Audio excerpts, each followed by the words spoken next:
Hello, welcome. I'm so happy you're here. In this video, I'm going to talk about why it is not necessary for you to monitor all of your thoughts when manifesting and what is an easier way to approach this. Now, this is an important topic for myself. Monitoring all my thoughts would mean I was obsessed and it would be a really uncomfortable way for me to live. So when I am manifesting, I absolutely do not need to monitor every single one of my thoughts. There is a way that I make sure that I'm able to manifest without monitoring all my thoughts. So I'll talk about that in this video.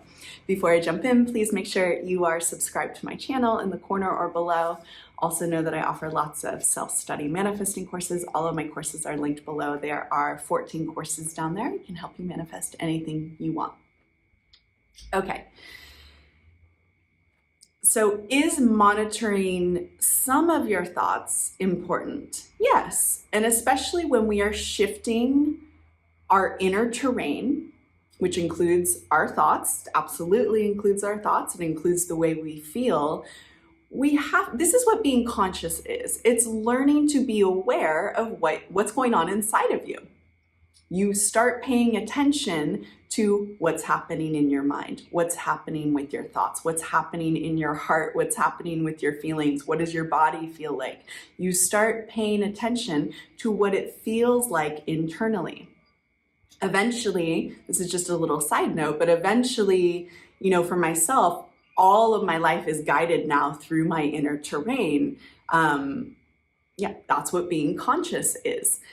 Now, do you have to monitor every single one of your thoughts when you are manifesting something? My answer is no. Number one, that seems incredibly overwhelming. It also can feel like it would be even impossible. Like, how do you monitor every single one of your thoughts? And also, it feels like a lot of work, a ton of work to monitor all of your thoughts and to be, some people talk about flipping thoughts, to be flipping every single thought that is not in alignment with what you want. Now, I feel that there is a much easier approach to manifesting that does not require that you monitor all of your thoughts. And what is that approach? It is taking your manifesting process deeper.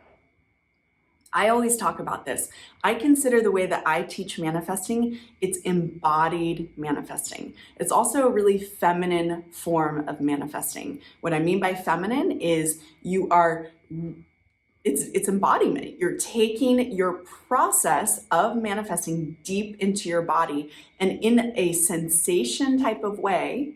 We can also say an emotional way, in a feeling type of way, you literally feel and become a new person. It is much more than a thought process. Yes, the thoughts are included, but it's a deep, full body experience. That is my style manifesting. Now, when you pinpoint who you want to be as the person who has your desire, let's say you want to be in a relationship, and you use your inner world to think the thoughts of being partnered with your soulmate. You use your imagination to cultivate inner conversations of what your beloved is saying to you, what you are saying to them. You use your imagination enough that the feeling of being in a relationship becomes so familiar to you. When you close your eyes and you go within, you can immediately feel like what it's like to be someone's girlfriend, husband, wife, boyfriend, any of these things. When you are in that state of being partnered, being in a relationship, there are no contrary thoughts to flip. So it's the state of being that is causing your thoughts. We only need to monitor thoughts when we have not shifted our state of being, our deeper felt sense of who we are. So let me tell you what I mean by this. If you more predominantly feel single, you're going to have a lot of thoughts to flip. You're going to have a lot of thoughts to monitor. The reason is you're walking around in the state of being, of feeling like you are someone who is single. You're not in a relationship. Your person is not here.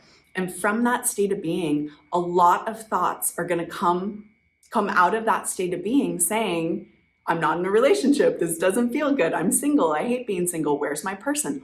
all of those thoughts are coming from your state of being. It's because you haven't, this is just my opinion, you haven't deepened into the embodiment of being a person who is partnered. You aren't deeply feeling like you are a person who is partnered now. You are in a relationship. You are somebody's wife. The way we deepen into a consistent state of being the person who's in a relationship already is by these practices, using our imagination, using imaginal acts, using inner conversations. I would say more so than using affirmations. Affirmations are great too, but they tend to stay up here in the mind.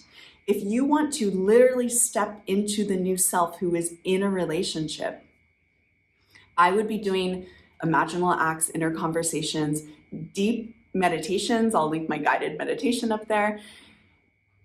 I would be doing practices that make your whole body feel like you are now a person in a relationship. What you will find is when you are more consistently walking around in your life, feeling like you are partnered, feeling like you are someone's girlfriend, feeling like you are someone's boyfriend, you are doing this just with your imagination.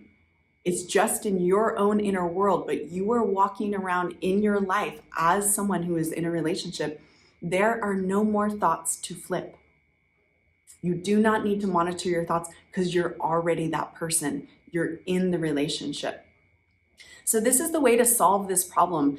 I can imagine when people hear and feel like they have to flip all these thoughts and they have to constantly monitor their inner world, it's super overwhelming. That would stress me out. That would bring me so much anxiety. Now, of course, this is all a practice. You're not gonna, everyone's gonna have a different ability when it comes to stepping into the new self. So yes, there will be some times where you have to catch yourself thinking a contrary thought and you do redirect yourself. But if you are doing manifesting practices that deeply bring you into the wish fulfilled, I read a Neville quote recently where he said something along the lines of drench yourself in the feeling. Drench yourself in the feeling of having your wish fulfilled. I promise you, if you are daily drenching yourself in the feeling of having your wish fulfilled, if you're drenching yourself in being the person who has your desire already, eventually those thoughts that say you don't have your desire are going to go away because you have stepped into a new state of being. You have stepped into a new self. That is what's going to powerfully manifest your new reality for you. Okay? Thank you for being here with me in this video. I love being here with you. Please make sure you subscribe to my channel, you like the video, and you comment below. I'll see you soon. Bye.